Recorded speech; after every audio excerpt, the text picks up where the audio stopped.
السلام علیکم ورحمۃ اللہ وبرکاتہ۔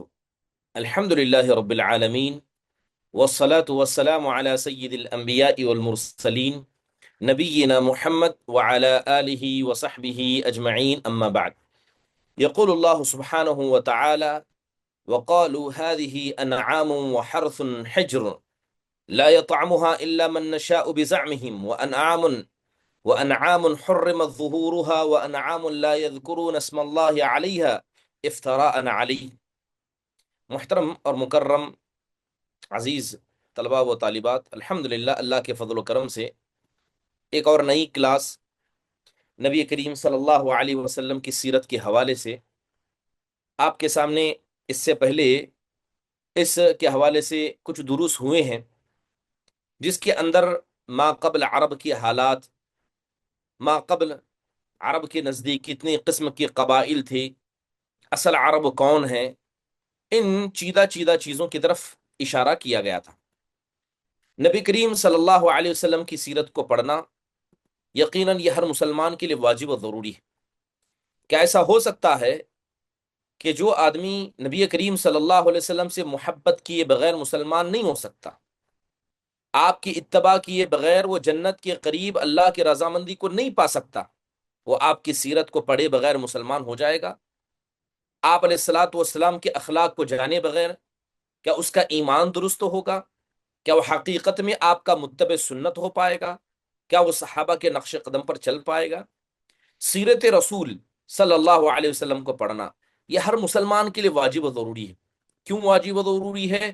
کیونکہ قرآن میں اللہ نے کہا کہ لقد کان لکم فی رسول اللہ اسوۃ حسنہ، بے شک تحقیق کے نبی کریم صلی اللہ علیہ وسلم کی زندگی تم سب کے لیے نمونہ ہے، آئیڈیل ہے۔ لہذا جب آپ کے بارے میں ہم پڑھیں گے نہیں، آپ کے بارے میں ہم جانیں گے نہیں، تو آپ سے محبت کہاں سے ہوگی؟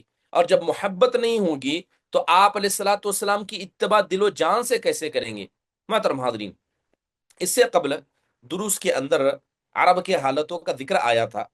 ایک اہم بات جو آپ کے سامنے آنی باقی ہے کہ جب تک آپ عرب کی حالتوں کو اور نبی کریم صلی اللہ علیہ وسلم کے نبی بنائے جانے سے پہلے شرک کی قسموں کو آپ نہیں سمجھیں گے تو قرآن کی آیتوں کو آپ کو سمجھنے میں دشواری ہوگی، کیونکہ قرآن کی آیتیں، خاص کر وہ آیتیں جو مکی ہیں، جو مکہ میں اتری ہیں، اس کا ایک پس منظر ہے، کیونکہ وہ آیتیں وہاں کے موجودہ معاشرے کی عکاسی کرتی ہیں۔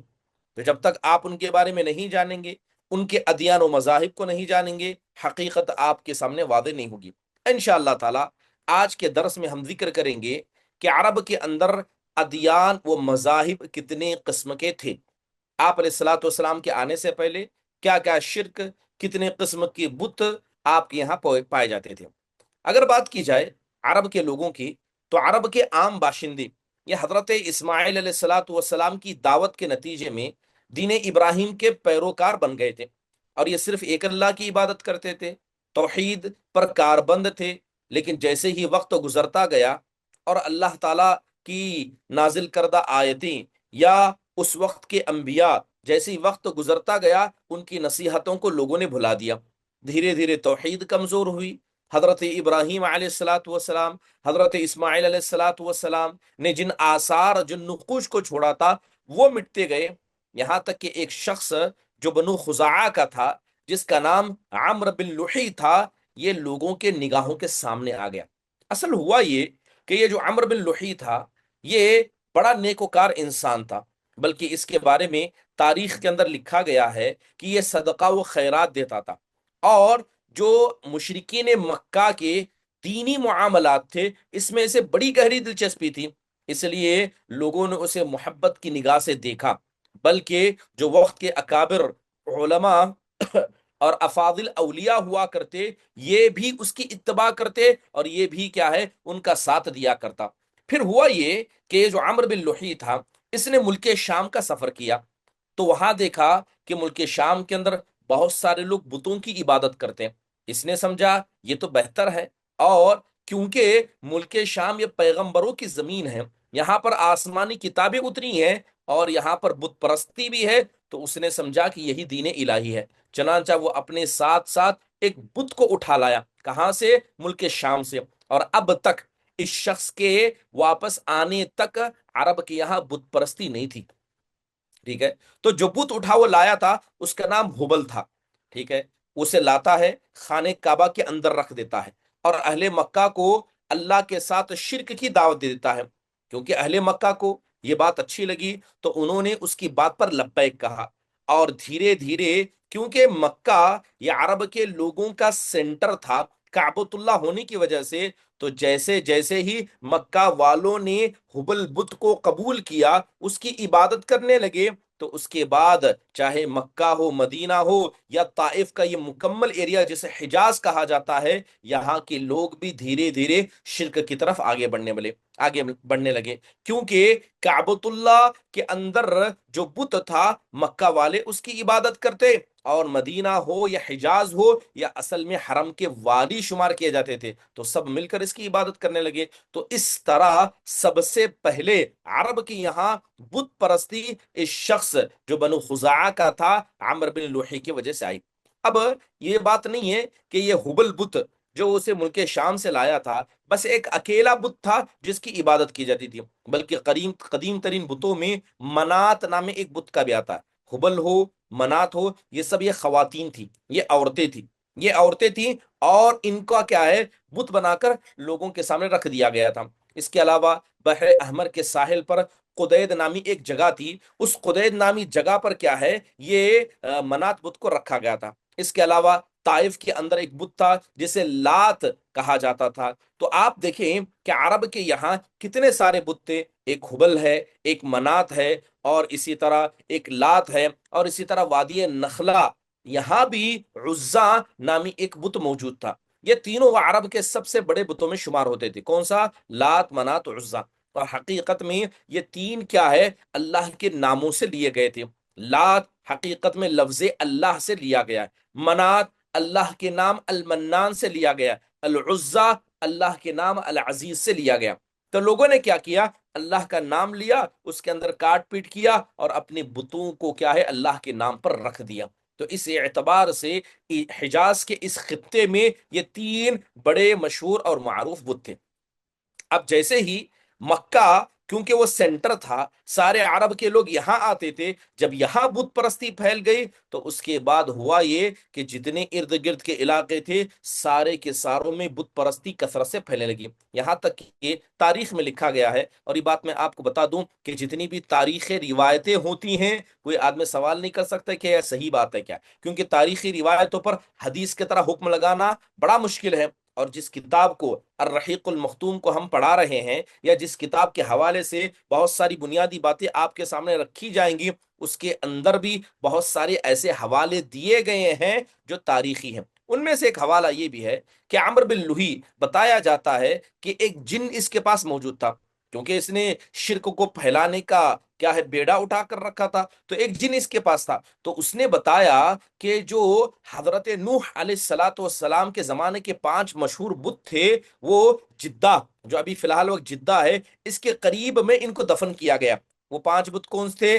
ود، سواع، یغوث، یعوق اور نصر، اور ان پانچوں کا ذکر سورہ نوح میں اللہ تبارک و تعالیٰ نے کیا ہے۔ تو لہذا ایک جن جو عمرو بن لوحی کے ساتھ تھا، اس نے بتایا کہ حضرت نوح علیہ السلاۃ والسلام کے زمانے کی یہ جو 5 بت ہیں، یہ فلاں فلاں جدہ کے علاقے میں گاڑے گئے۔ تو لہذا عمرو بن لوحی جاتا ہے، اس کی بات پر جا کر وہاں زمین کی کھدائی کراتا ہے، اور وہاں پر حقیقت میں یہ اسے بت مل جاتے ہیں، وہ انہیں نکال کر لاتا ہے، اور وہ کہا لاتا ہے، اسے تہامہ لاتا ہے۔ اور جب حج کا زمانہ آیا، سارے لوگ ادھر ادھر سے آئے، تو اس نے ان 5 بتوں کو بڑے بڑے قبیلوں میں بانٹ دیا، کہا کہ یہ اب سے تمہارے خدا ہیں، ان کی تم پرستش کرو گے۔ لہذا ایک قبیلے کو ود دیا، ایک کو سواع دیا، ایک کو یغوث دیا، تو ایک کو یعوق، اور ایک قبیلے کو نصر بانٹ دیا۔ یہ قبائل ان بتوں کو اپنے اپنے علاقے میں لے گئے، اور ہر قبیلے میں ہر ایک جگہ پر کیا ہے، اس کے بت پائے جانے لگے۔ اب ہوا یہ کہ جب سرداروں نے بتوں کو مان لیا، تو اس کے بعد ہر ایرا، ہر غیرہ، بلکہ ہر چھوٹے چھوٹے قبیلے میں، بلکہ ہر گھر میں کیا ہے، ایک ایک بت پنپنے لگا۔ پھر مشرکین مکہ نے مسجد حرام کو بتوں سے بھر دیا، چنانچہ جب اللہ کے نبی علیہ الصلوۃ والسلام نے مکہ کو فتح کیا تھا تو بیت اللہ کے اندر 360 بت رکھے گئے تھے، جنہیں خود رسول اللہ صلی اللہ علیہ وسلم نے اپنے ہاتھ سے توڑا تھا۔ آپ علیہ الصلوۃ والسلام چھڑی سے مارتے، بتوں کو نیچے گراتے، وہ ٹوٹ جاتے، پھر آپ علیہ الصلوۃ والسلام نے حکم دیا تھا کہ ان سارے بتوں کو یہاں سے نکالا جائے، مسجد حرام سے دور لے جا کر ان کو جلا دیا جائے۔ غرض یہ ہے کہ شرک اور بت پرستی اہل جاہلیت کا دین کا سب سے بڑا حصہ تھا، یعنی یہ بنیادی طور پر نہیں، لیکن کیا ہے، عمرو بن لوہی کی وجہ سے یہ مشرک بن گئے تھے اور شرک ہی ان کا دین بن گیا تھا۔ اب جن کا دین ہی حضرت ابراہیم علیہ السلام کے دین پر باقی نہیں رہا تو وہ دین ابراہیم کے ماننے والے کہاں سے میں؟ پھر اہل جاہلیت کے یہاں بت پرستی کے کچھ خاص طریقے بھی تھے، الگ الگ موسم بھی ان کے یہاں موجود تھے، جب زیادہ تر عمرو بن لوہی کے بنائے ہوئے تھے، یعنی پہلے نہیں تھے مگر عمرو بن لوہی نے لوگوں کو نئے نئے طریقے بنا کر دیے۔ اہل جاہلیت سمجھتے تھے کہ عمرو بن لوہی کے بنایا ہوا ساری باتیں اصل میں دین ابراہیم ہے، ٹھیک ہے، دین ابراہیم ہے، کیونکہ انہیں نہیں پتا تھا کہ دین ابراہیم کی حقیقت کیا ہے، اور عمرو بن لوہی جو شرک کے نئے نئے چور دروازے ان کے سامنے پیش کر رہا ہے یہ نیا پن ہے، بلکہ وہ سمجھتے تھے یہ بڑی اچھی بدعت ہے۔ اس لیے کچھ بتوں کا اور کچھ اہم موسموں کا میں آپ کے سامنے ذکر کر دیتا ہوں جو زمانے جاہلیت کے اندر پائے جاتے تھے۔ دور جاہلیت کے مشرکین بتوں کے پاس بیٹھ کر مجاوروں کی طرح معاملہ کرتے۔ اگر آپ ابھی دور حاضر کے اندر کیا ہے، مسلمانوں کو دیکھیں جو بت پرست ہیں ان کے یہاں ایک مجاور ہوتا ہے جو بت کے قریب بیٹھتا ہے، وہ بت کو کیا ہے ہوا دیتا ہے، اسے صاف کرتا ہے، لوگ منتیں لے کر آتے ہیں تو تھوڑا سا چڑھا ہوا قبر پر چڑھا کر اسے رکھ لیتا ہے اور وہاں پر جو مٹھائی ہے وہ بطور پرساد تقسیم کر دیتا ہے۔ تو اس طرح کے مجاور کیا ہے مشرکین مکہ کے یہاں بھی موجود تھے، اور لوگ کیا کرتے ان کی پناہ میں جا کر بیٹھا کرتے، انہیں زور زور سے پکارتے، اپنی حاجتوں کو اپنی مشکلوں کو ان کے سامنے رکھتے، ان سے فریاد کرتے، ان سے التجا کرتے، اور سمجھتے کہ یہ جو بت قبروں کے اندر ہیں یہ اللہ تعالیٰ کے ہمارے لیے سفارشی ہیں، یعنی ہم ان سے کہیں گے تو اللہ سے یہ کہیں گے اور اللہ تعالیٰ ہماری مراد کو پورا کرے گا۔ لہذا یہ پہلا شرک کا طریقہ تھا کہ بتوں کے پاس جا کر مجاور بننا اور مجاوروں کے پاس جا کر کیا ہے اپنی فریادیں اس قبر والے سے کرنا۔ دوسرا طریقہ یہ تھا کہ بتوں کا حج وہ طواف کیا کرتے تھے، یعنی جب بت کعبۃ اللہ کے اندر ہیں تو طواف آپ کریں گے تو طواف وہ کعبۃ اللہ کا ہوا یا وہ طواف کیا ہے بت کا ہوا۔ اسی طرح نظر و نیاز ہوگا بتوں کے سامنے رکھتے، بلکہ حج بھی یہ اللہ کے لیے نہیں بلکہ اپنے بتوں کے لیے کیا کرتے اور ان بتوں کے سامنے جا کر سجدہ بھی کرتے۔ تیسرا طریقہ جو بتوں کے ساتھ شرک زمانے جاہلیت میں کیا جاتا تھا کہ یہ لوگ بتوں کے لیے نذرانہ اور قربانیاں پیش کرتے تھے، اور قربانی ان کے جانوروں کو کبھی بتوں کے آستانوں پر لے جا کر ذبح کرتے، کبھی کبھی جہاں جگہ نصیب ہوتی وہاں بت کا نام لے کر ذبح کیا کرتے، اور ذبح کرنے کی دونوں شکلوں کے بارے میں قرآن میں اللہ تبارک و تعالیٰ نے ذکر کیا، یا تو جہاں بت ہے لا کر وہاں ذبح کیا جائے یا اپنے ہی گھر میں اپنے ہی مکان میں اس بت کے نام پر ذبح کیا جائے۔ قرآن میں اللہ نے کہا کہ وَمَا ذُبِحَ عَلَى النُّصُبِ کہ وہ جانور بھی حرام ہیں جو کسی آستانے پر کسی بابا کسی ولی اور کسی بت کے نام پر ذبح کیے گئے ہیں۔ کہیں اللہ تبارک و تعالیٰ نے کہا وَلَا تَأْكُلُوا مِمَّا لَمْ يَذْكُرِ اسْمَ اللَّهِ عَلَيْهِ کہ تم ان جانوروں کو گوشت کو مت کھاؤ جو جس پر اللہ کا نام نہ لیا گیا ہو، یہ یعنی جو کسی بت پر ذبح کیا گیا اسے نہ کھاؤ، یا جسے کسی بت پر نہیں مگر گھر کے اندر ہی کسی اللہ کے علاوہ غیر اللہ کا نام لے کر ذبح کیا گیا اسے تم مت کھاؤ۔ یہ تیسرا طریقہ تھا۔ چوتھا طریقہ بتوں سے تقرب کا ایک طریقہ ان کے یہاں تھا۔ مشرکین مکہ کیا کرتے تھے اپنے ثوابدید کے اعتبار سے اپنے گھر میں کھانے پینوں کی چیزیں اور اپنے کھیتی اور چوپایوں کی پیداوار کا ایک حصہ بتوں کے لیے خاص کر دیتے تھے، یعنی اگر میرے پاس 10 جانور ہیں تو یہ 2 جانور خدا کے لیے، اگر میرے پاس 2 ایکڑ زمین ہے تو ایک منڈا یا ایک حصہ میرے کیا ہے خدا کے لیے بتوں کے لیے ہے۔ ان کا دلچسپ یہ رواج تھا، وہ اللہ کو بھی اپنی کھیتی اور جانوروں کی پیداوار کا ایک حصہ خاص کر دیتے تھے، پھر مختلف اسباب کی بنا پر اللہ کا حصہ تو بتوں کی طرف منتقل کر سکتے تھے لیکن بتوں کا حصہ کبھی اللہ کی طرف منتقل نہیں کرتے تھے۔ مثال کے طور پر کہوں کہ ایک کھیت ہے، اگر 2 ایکڑ ہے تو 1 ایکڑ میں آدھا اپنے بت کے لیے، آدھا اللہ تعالیٰ کے لیے، ٹھیک ہے۔ اب ہوتا یہ تھا کہ اگر ان کا مزاج چاہتا تو جو اللہ کا حصہ تھا وہ بھی بت کے لیے دے دیتے، لیکن کبھی بھی بت کا حصہ وہ اللہ کے نام پر نہیں دیا کرتے تھے۔ اللہ سبحانہ و تعالیٰ نے اس کا ذکر قرآن میں کیا ہے۔ اللہ کہتا ہے وَجَعَلُوا لِلَّهِ مِمَّا ذَرْأَ مِنَ الْحَرْثِ وَالْأَنْعَامِ نَصِيبًا فقالوا هذه لله هذا لله بزعمهم وهذا لشركائنا فما كان لشركائهم فلا يصل إلى الله وما كان لله فهو يصل إلى شركائهم ساء ما يحكمون۔ سبحان اللہ، اللہ نے کہا کہ اللہ نے جو کھیتی اور چوپائے تمہیں پیدا کر کے دیے، ان کا ایک حصہ تم اللہ کے لیے مقرر کرتے ہو اور کہتے ہو کہ یہ اللہ کے لیے ہے، اور کہتے ہو کہ یہ دوسرا حصہ ہمارے شرکا کے لیے ہے۔ جو شریکوں کا حصہ ہے وہ کبھی اللہ کا نہیں ہو سکتا، لیکن جو اللہ کا حصہ ہے وہ اپنے بتوں کا اور شریکوں کا ہو سکتا ہے۔ تو اللہ نے کہا یہ کتنا ہی برا فیصلہ ہے جو اپنے نفسوں کے ساتھ کیا کرتے تھے۔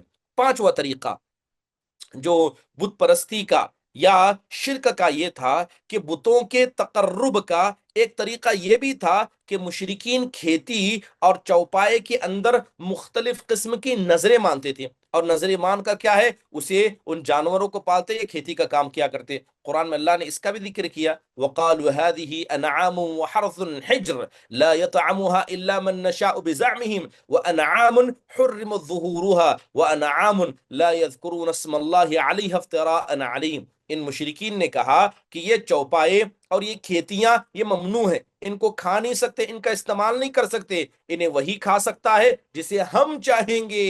یعنی وہ ان چوپایوں پر نہ بیٹھتے تھے، نہ ان کو کھاتے تھے، نہ سواری کرتے تھے، بلکہ ان چوپایوں کو اللہ کے حوالے چھوڑ دیتے، اور جب چاہے کیا ہے اللہ تبارک و تعالیٰ کا نام لے کر کیا ہے انہیں اللہ کے راہ میں آزاد کیا کرتے تھے۔ تو یہ بھی ایک ان کے شرک کا طریقہ تھا۔ ایک چھٹا طریقہ یہ بھی تھا کہ انہی جانوروں میں بحیرہ، سائبہ، وسیلہ اور حام بھی تھے۔ ابن اسحاق کی جو بڑی مشہور تاریخ کی کتاب ہے سیرت ابن اسحاق، اس کے اندر انہوں نے بحیرہ کے بارے میں لکھا ہے کہ بحیرہ ہو یا سائبہ ہو، وسیلہ ہو یا حام ہو، یہ سب کیا ہے، جیسے سائبہ یہ اونٹنی کو کہا جاتا ہے، 10-12 پے در پے مادہ بچے پیدا ہو جائیں، درمیان میں کوئی نر پیدا ہو جائے تو ایسی اونٹنی کو آزاد چھوڑ دیا جاتا تھا۔ اس پر سواری نہیں کرتے تھے بلکہ اسے ایسے ہی چھوڑ دیتے، اس کے بال نہیں کاٹے جاتے تھے، مہمان کے سوا کوئی اس کا دودھ نہیں پی سکتا تھا۔ اس کے بعد یہ اونٹنی جو مادہ بچہ جنتی،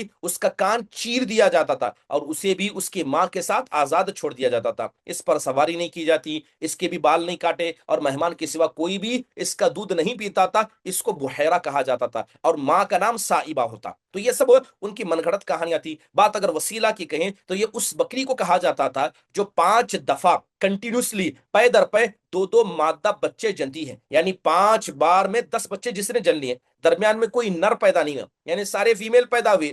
اس بکری کو اس لیے وسیلہ کہا جاتا تھا کہ وہ سارے مادہ بچوں کو ایک دوسرے سے جوڑتی ہے، ٹھیک ہے۔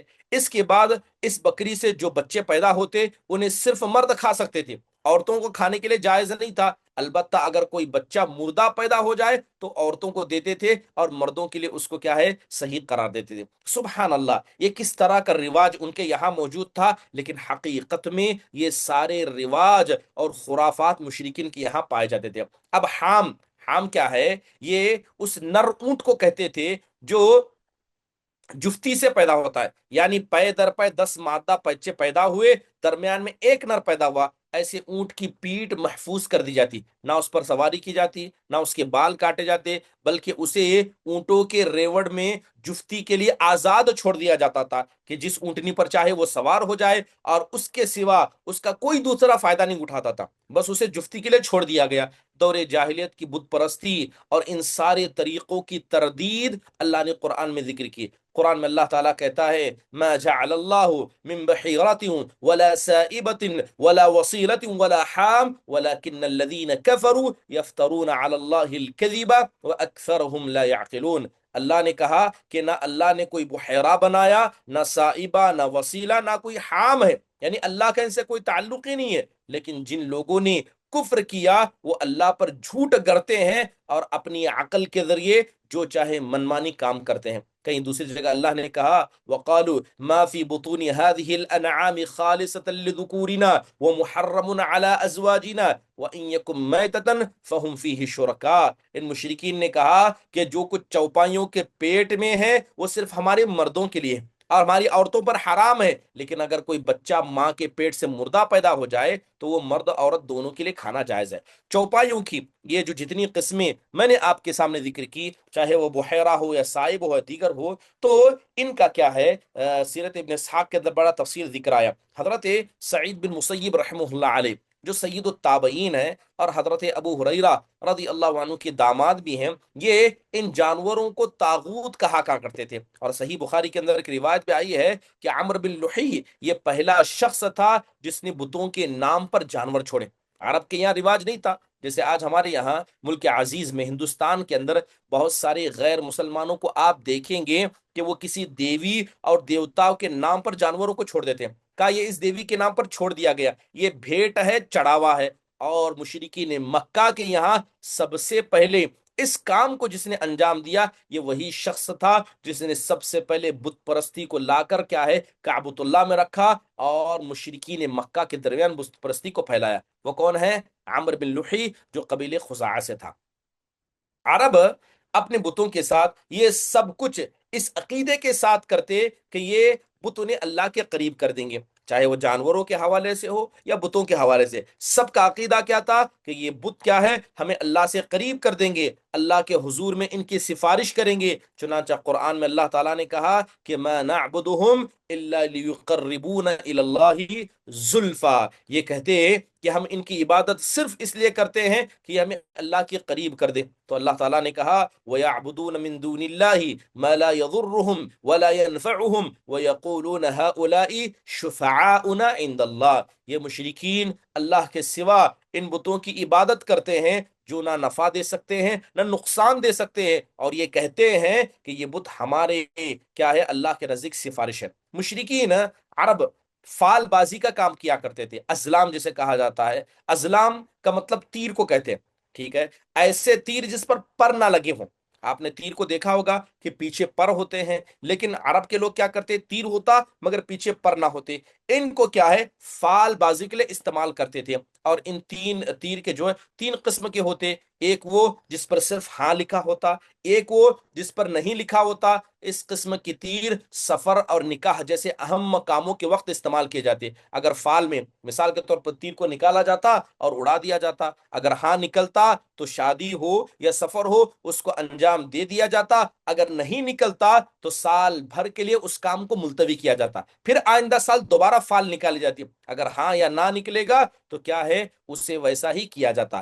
فال گیری یہ جو تیروں کا مسئلہ تھا، یہ ان پر کیا ہے بہت سارے لوگ، دوسری قسم کی وہ تھی، یعنی ایک قسم تو تیر بازی کی یہ ہوئی کہ جس پر ہاں اور نہ لکھا ہو، دوسرے میں کیا ہے کہ دوسری قسم وہ تھی جن پر پانی اور دیت وغیرہ درج کرتے تھے۔ یعنی وہ لوگ کیا کرتے، اپنے تم میں سے ہے، تمہارے علاوہ میں سے ہے، اس طرح کے کچھ الفاظ بھی وہ لکھا کرتے تھے، اور لکھ کر انہیں بھی کیا ہے ہوا میں اڑایا کرتے تھے، تم میں سے ہے، تمہارے علاوہ میں سے ہے۔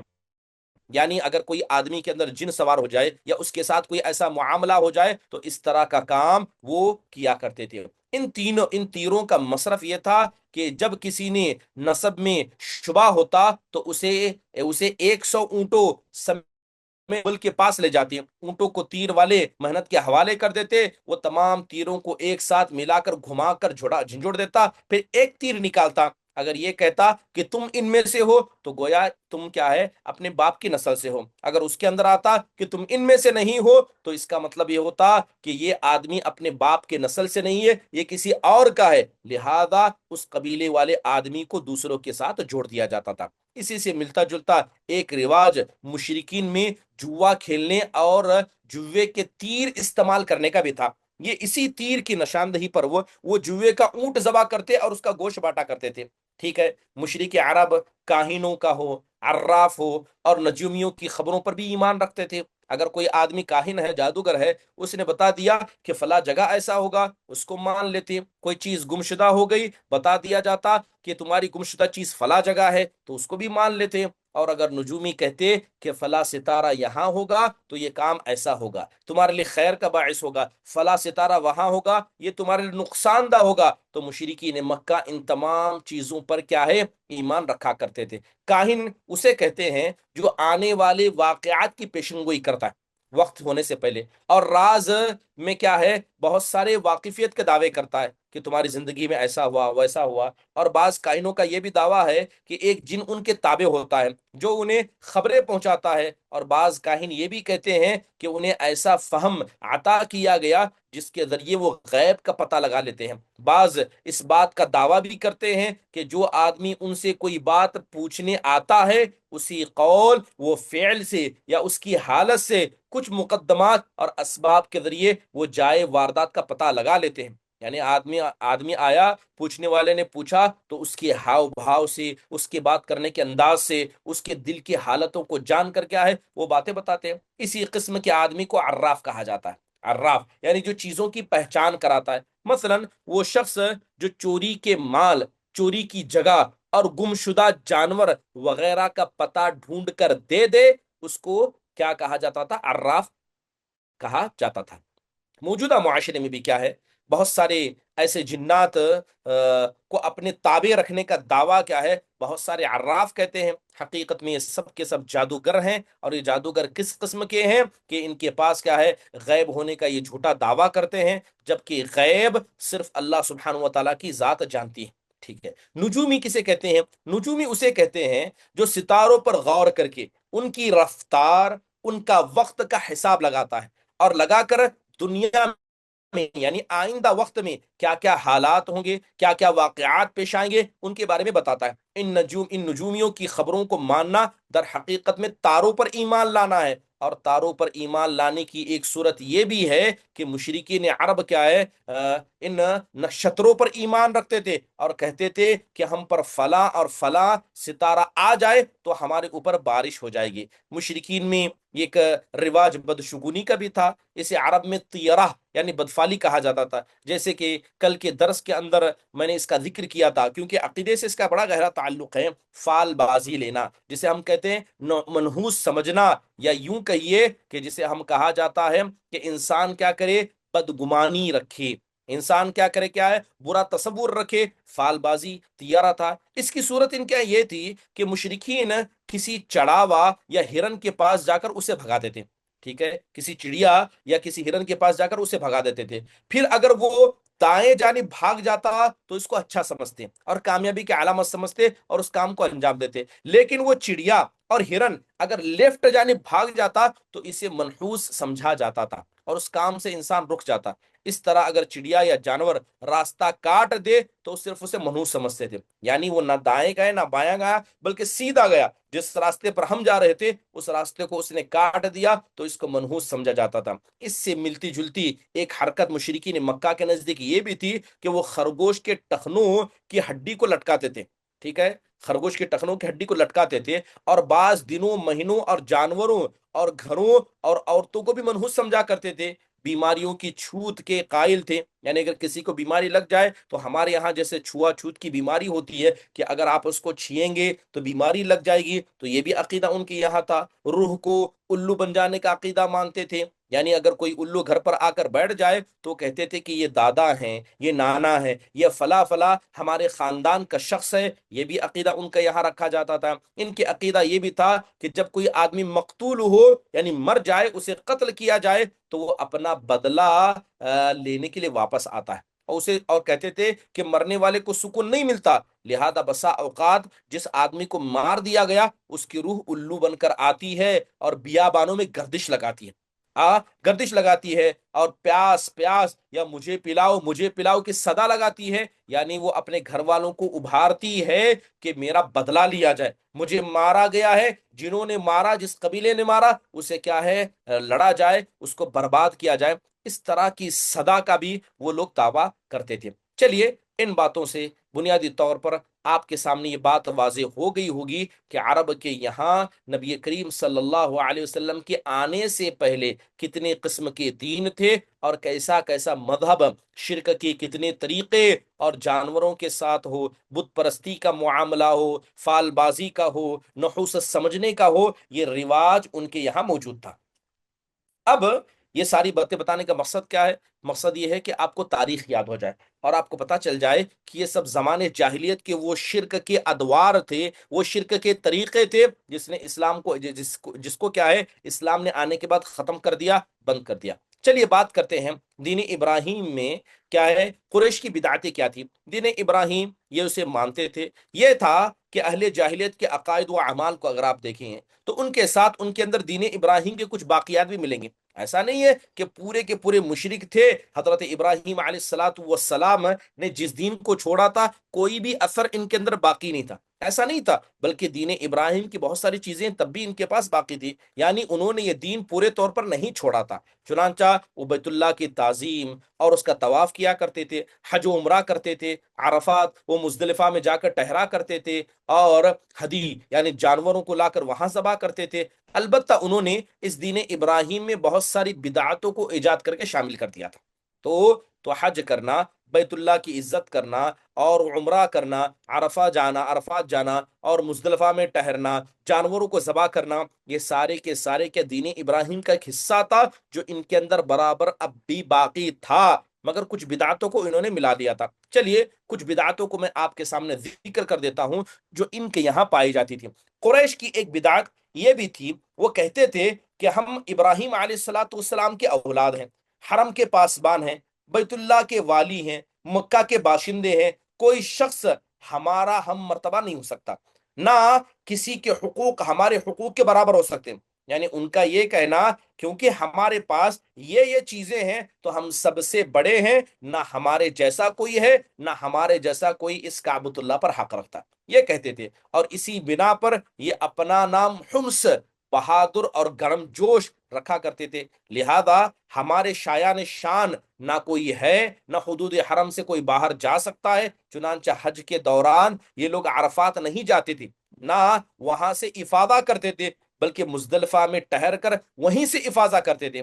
جیسے جو لوگ حج پر جاتے ہیں ان کو پتا ہے کہ عرفات کا میدان مزدلفہ سے دور ہے، 7 سے 9 کلومیٹر کا فاصلہ ہے، تو عرفات یہ کیا ہے، حج کا پہلا دن، بلکہ سمجھے حج کا سب سے اہم دن ہے، تو وہاں پر حج کرنا ہے، اور وہاں سے لوٹ کر آپ کو کیا ہے، مزدلفہ میں آ کر قیام کرنا ہے، پھر وہاں سے افادہ کرنا ہے، بیت اللہ کی زیارت کرنا۔ لیکن یہ لوگ کیا کرتے، عرفات نہیں جاتے، مزدلفہ ہی سے لوٹ کر آیا جایا کرتے۔ اللہ تعالیٰ نے اس بدعت کی اصلاح کی، کہ اللہ نے کہا ثم افیضوا من حیث افاض الناس، اللہ نے کہا کہ تم لوگ بھی وہیں سے افادہ کرو، یا وہیں سے آؤ جہاں سے کیا ہے لوگوں نے افادہ کیا ہے۔ ان کی ایک بدعت یہ بھی تھی کہ وہ کہتے ہیں کہ حمص یعنی جو قریش کے لوگ ہیں، یہ احرام کی حالت میں پنیر اور گھی بنانے کو درست نہیں سمجھتے تھے، اور نہ یہ درست سمجھتے کہ بال والے گھر یعنی کمبل کے خیمے جس میں لوگ رہا کرتے تھے اس میں داخل ہو، نہ کمبل کے خیموں میں داخل ہونا ہے، نہ پنیر اور گھی ان کو بنانا ہے، بلکہ یہ چمڑے کے خیمے کے سوا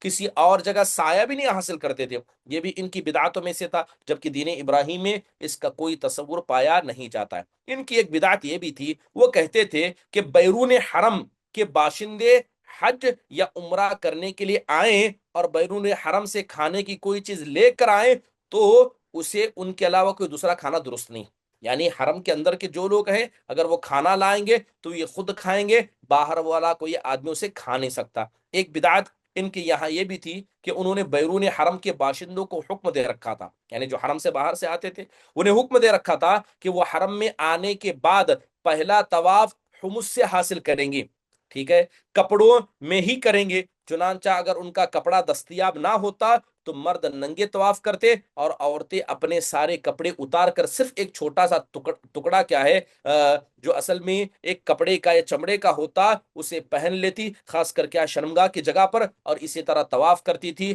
اور یہ شعر پڑھا کرتے تھے الیوم یبدو بعضه او کلہ وما بدأ منہ فلا احلہ، کہ آج کچھ یا کل شرمگاہ کھل جائے لیکن جو کھل جائے اسے دیکھنا حلال قرار نہیں دیتی ہوں۔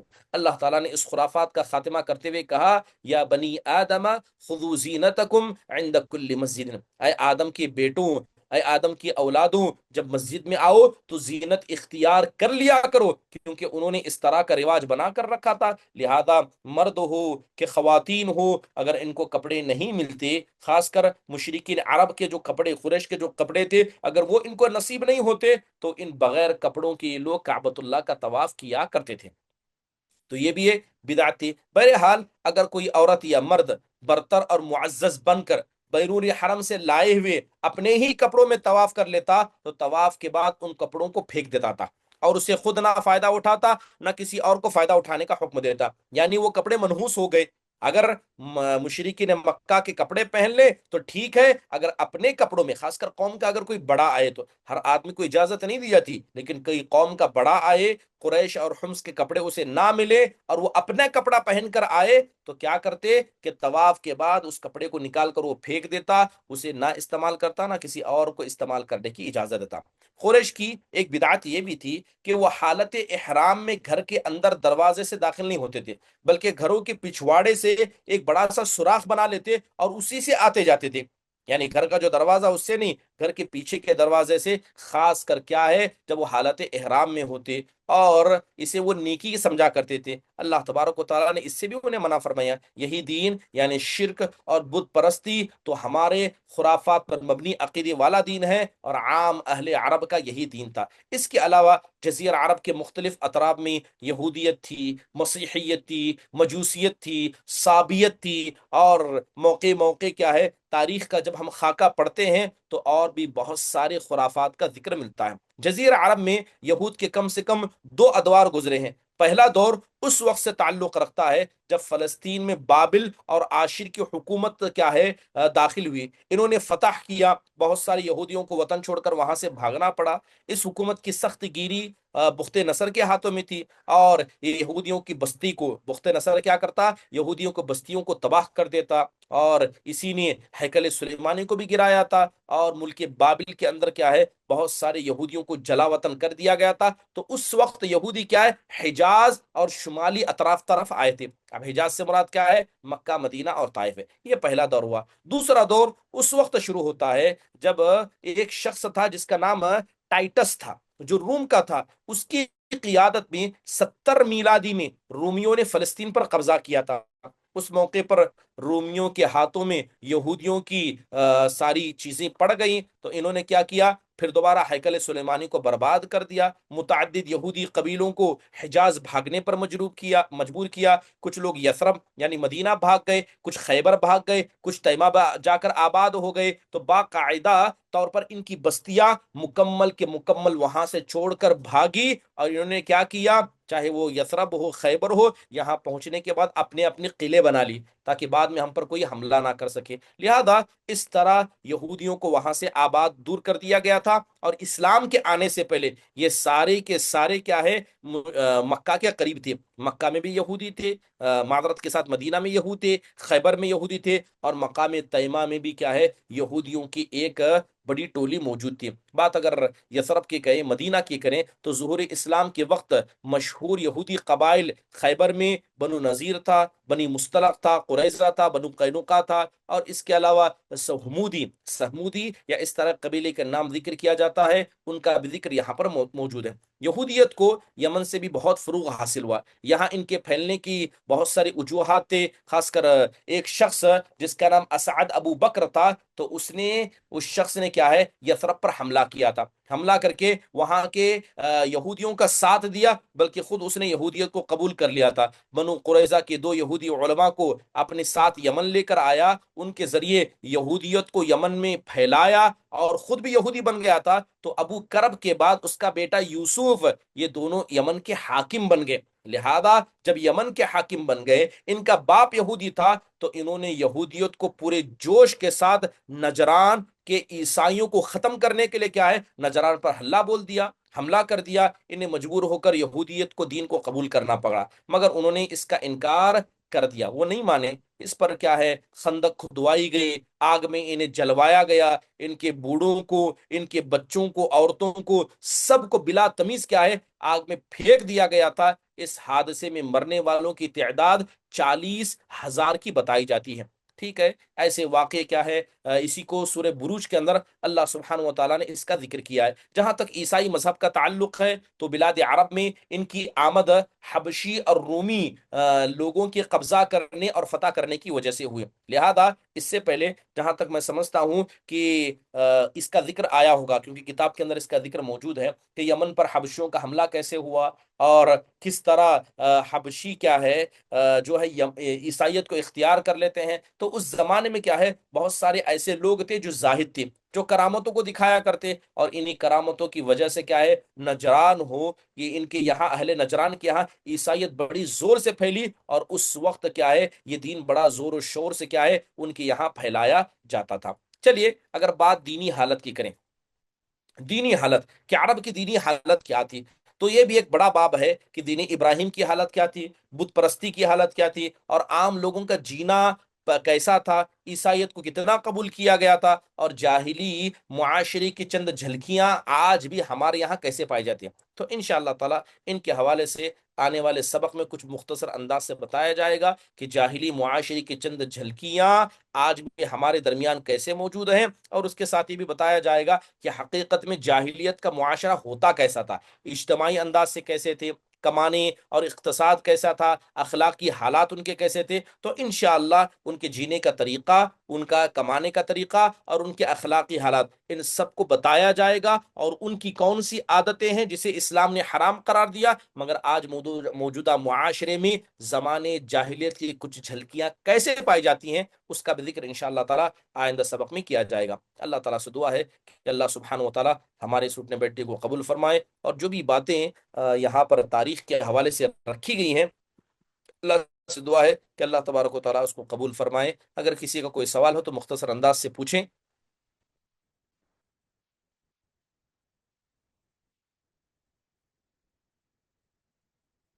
ابھی ہم نے نبی کریم صلی اللہ علیہ وسلم کی زندگی کی سیرت نہیں شروع کی ہے، بلکہ آپ عرب کے زمانے کا ذکر کر رہے ہیں، اور انشاءاللہ دو چار کلاس کے بعد کیا ہے نبی کریم صلی اللہ علیہ وسلم کی پیدائش، آپ کی زندگی، اس کو دھیرے دھیرے بیان کیا جائے گا. اور یہ ساری باتیں کتاب الرحیق المختوم اسی کے ضمن میں آپ کے سامنے بتائی جا رہی ہیں. سیدہ نیلوفر. السلام علیکم رحمۃ اللہ.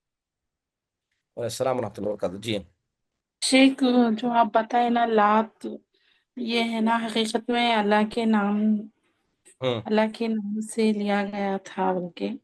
اور جو ہوں منات اور عزا المنان. بولے نا، ہاں منات، العزا. جی جی اس کے پوائنٹس سمجھ میں نہیں آئے. دیکھیے، اصل میں جو اللہ کے اسماء و صفات میں شرک ہوتا ہے، اس کا طریقہ یہی ہے کہ انسان مشرکین مکہ کا تھا، انہوں نے کیا کیا تھا، اللہ کے ناموں کو لیا. ٹھیک ہے، کیونکہ دین ابراہیم کے وقت اللہ کے نام معلوم تھے، تو العزیز کو جانتے تھے، لفظ اللہ کو وہ جانتے تھے، عزیز کو منات کو، منان کو جانتے تھے. تو ان لوگوں نے کیا کیا، جب اللہ کو تو یہ سب مانتے تھے، ٹھیک ہے، یہ بت پرستی تو کرتے تھے، ان کے بتوں کا تعلق توحید الوہیت میں تھا، اللہ ہی کو تو رب مانتے تھے. تو انہوں نے کیا کیا کہ اپنے بتوں کا نام اللہ کے نام پر رکھ دیا. لہذا جیسا کا ویسا نہیں رکھ سکتے تھے تو تھوڑا توڑ مروڑا.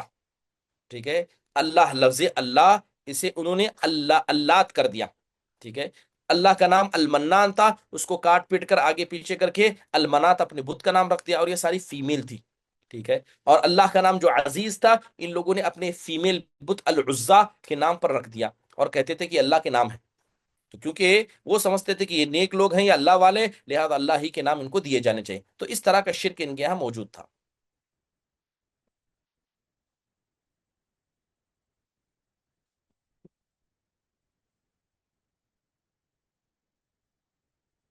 جی، اور کسی کوئی سوال ہے؟